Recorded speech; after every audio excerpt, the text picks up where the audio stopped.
Conversions in analytics are credited to the last referral, search, or ad clicked before the conversion happened. But what role did prior referrals and ads play in that conversion? How much time passed between the visitor's initial interest and the actual purchase? The multi-channel funnels reports answer these questions and others by showing how your marketing channels work together to create sales and conversions.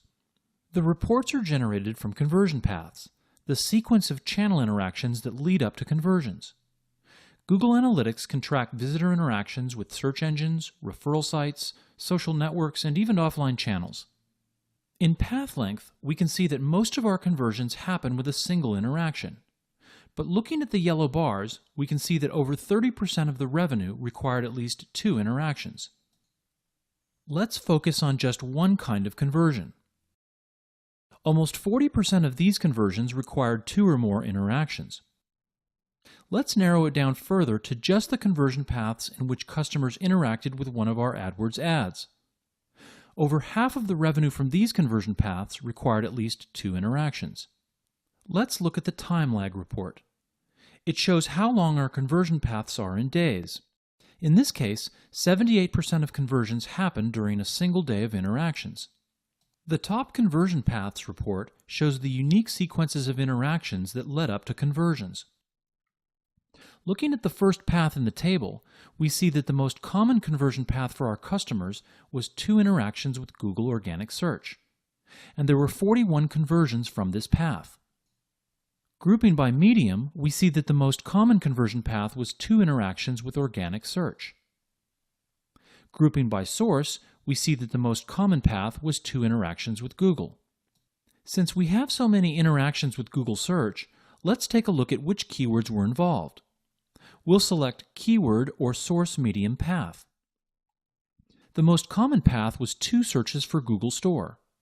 The second most common path was 2 direct visits to our site. In other words, 2 visits in which people typed our URL into their browser. With channel groupings, you can actually group and label channels in whatever way makes sense to you. For each channel grouping you want to create, you define a set of labels. This channel grouping has 3 labels: brand search, referral, and social.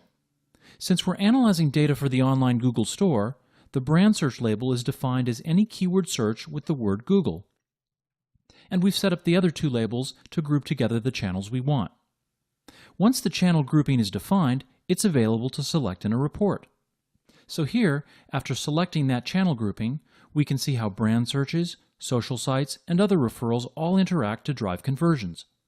Top Conversion Paths is powerful because it gives you clear insights into how your channels interact, the patterns that come up between keywords, ads, and everything else.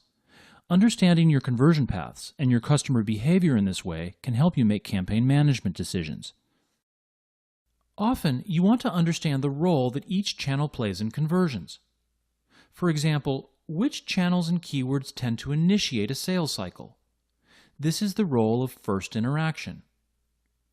Which channels and keywords tend to close sales? This is the role of last interaction.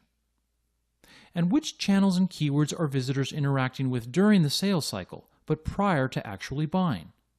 This is the role of assist interaction. The Assisted Conversions report summarizes the roles and contributions of your channels.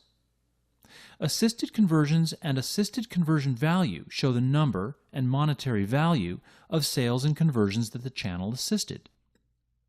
The higher these numbers, the more important the assist role of the channel.